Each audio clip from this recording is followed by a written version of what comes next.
हरे कृष्णा। श्रील प्रभुपाद की जय। श्रीमद् भगवद गीता अध्याय 3 श्लोक संख्या 47 47 3.47। अध्याय का नाम है गीता का सार। श्लोक है बहुत ही पॉपुलर, प्रसिद्ध, आप सबने सुना होगा। कर्मण्येवाधिकारस्ते मा फलेषु कदाचन मा कर्म फल भूर्मा ते संगो अस्तु अकर्मणि। बहुत ही प्रसिद्ध श्लोक है, परंतु इसका जो अर्थ है वो अधूरा, सब लोग अधूरा समझते हैं या अधूरा जानते हैं।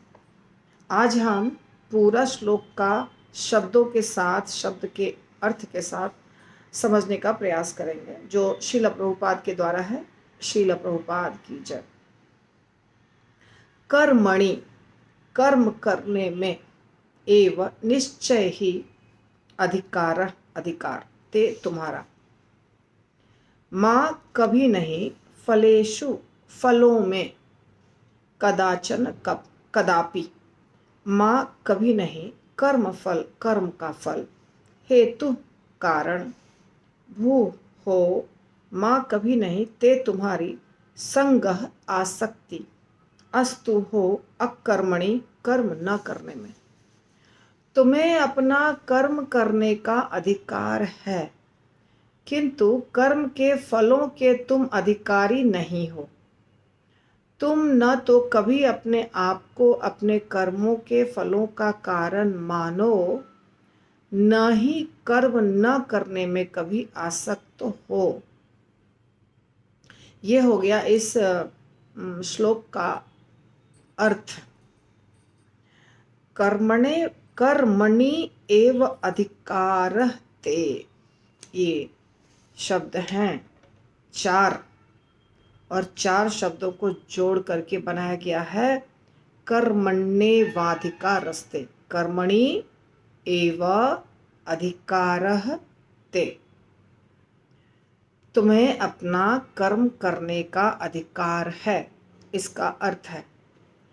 तो 4 शब्द हैं छोटे छोटे, और चारों को जोड़ करके बन गया कर्मण्येवाधिकारस्ते। माँ बहुत ही छोटा सा शब्द है। माँ का मतलब है नहीं, कभी नहीं। फलेषु, फलेषु यानी एक से ज़्यादा फल। फल जो है एक वचन यानी फल। फलेषु बहुवचन, बहुवचन अर्थात बहुत सारे फल। कदाचन, कभी नहीं। माँ फलेषु कदाचन अर्थात फलों पर तुम्हारा अधिकार कभी नहीं है। कर्म करने पर तुम्हारा अधिकार है, फलों पर तुम्हारा अधिकार कभी नहीं है। ठीक है। माँ कर्म फल हेतुर्भूमा। फिर से माँ आया। माँ यहाँ पे 3 बार आया है। पहला जो वाक्य है उसमें 1 बार माँ आया है, और दूसरे नीचे वाले टुकड़े में, ये संस्कृत का एक अलग अलग लाइन है, वाक्य तो नहीं बोल सकते हैं, तो ऊपर का जो हिस्सा है उसमें 1 बार, और नीचे जो लाइन है उसमें 2 बार माँ आया है। माँ कर्म फल हेतु भूर्मा। ठीक है। कभी नहीं, कभी नहीं, कभी नहीं, 3 बार कृष्ण ने 3 बार कभी नहीं, कभी नहीं, कभी नहीं बोला है। जैसे पहली बार बोला कि तुम्हारा अधिकार कर्म करने में है, किंतु कर्म के फलों के तुम अधिकारी कभी नहीं हो, कभी नहीं हो। ठीक है। फिर दूसरा बोल रहे हैं, फिर से बोल रहे हैं कि माँ कर्म फल हेतु, हेतु का मतलब होता है कारण, कर्म फल यानी कर्म का फल, और भू माँ, तुम कर्म के फल के कारण यानी कर्मों का जो फल मिलेगा उसका कारण तुम अपने आप को मत समझो। तुम ये मत समझो कि तुम उसके कारण हो। कभी नहीं समझो, कभी नहीं समझो कि तुम उसके कारण हो। जो तुम्हारा कर्म का फल होगा तुम्हारे कारण होगा, ऐसा नहीं समझो। और आगे कहते हैं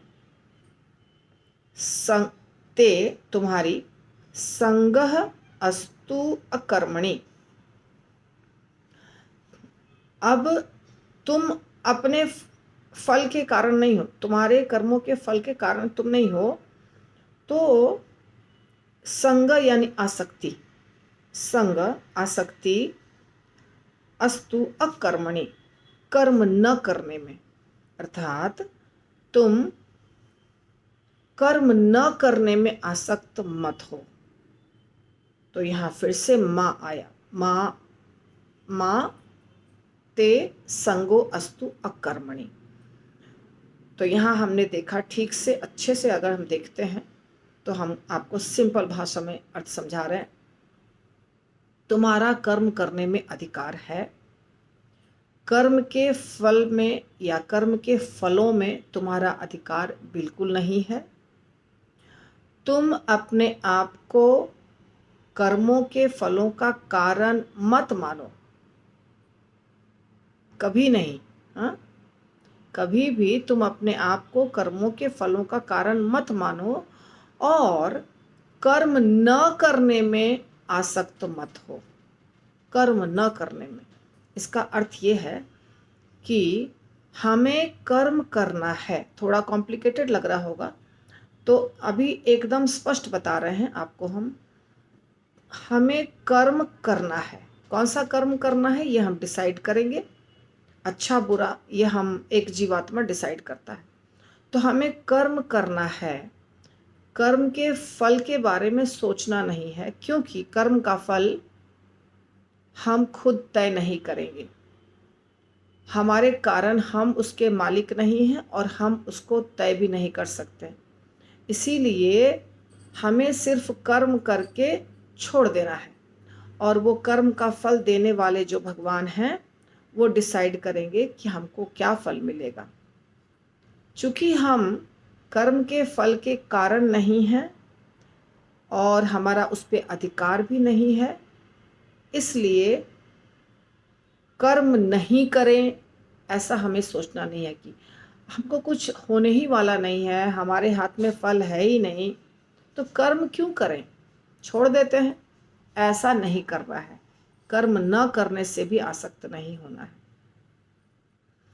तो मुझे नहीं समझ में आ रहा है कि आप लोग कितना समझे हैं। मैं कोशिश की आपको समझाने की, और अगर और सिंपल बताऊं तो इतना है कि हमें कर्म करना चाहिए और कर्म के फल के बारे में चिंता नहीं करनी चाहिए और कर्म करना बंद नहीं करना चाहिए। कर्म करते रहना है हमेशा, इतना समझना है। कर्म करना चाहिए, फल के बारे में नहीं सोचना चाहिए और अपना कर्तव्य करना बंद नहीं करना चाहिए। बस इतनी बात समझनी है।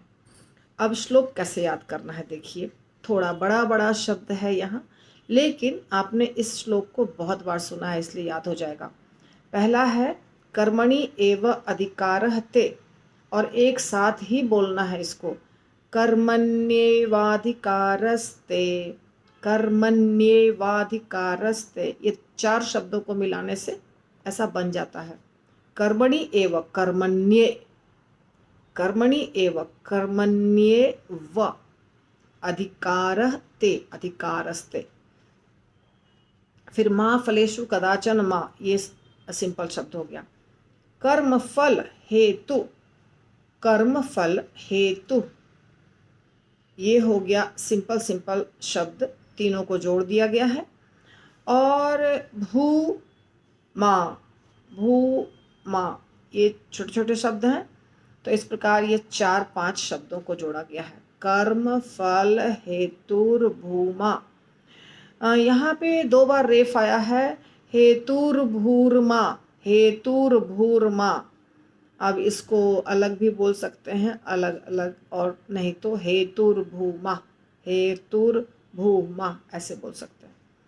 फिर ते साधारण शब्द है, संगः अस्तु अकर्मणि, संगः अस्तु अकर्मणि, तीन शब्द हैं, उनको जोड़ा गया है। संगो अस्तु अकर्मणि, संगः अस्तु अकर्मणि, संगोस्त्वकर्मणि, संगोस्त्वकर्मणि। ये थोड़ा ज़्यादा मुश्किल होगा, तो हम बोलते समय कैसे बोलेंगे सुनिए। कर्मण्येवाधिकारस्ते मा फलेषु कदाचन, मा कर्मफल हेतुर्भूर्मा ते संगो अस्तु अकर्मणि, ऐसे बोलेंगे, ठीक है। और ऑनलाइन जो हैं वो प्रैक्टिस करेंगे, जो यूट्यूब पर देख रहे हैं वो इन शब्दों को बहुत बार प्रैक्टिस करेंगे, फिर उनको बोलने आ जाएगा, ठीक है।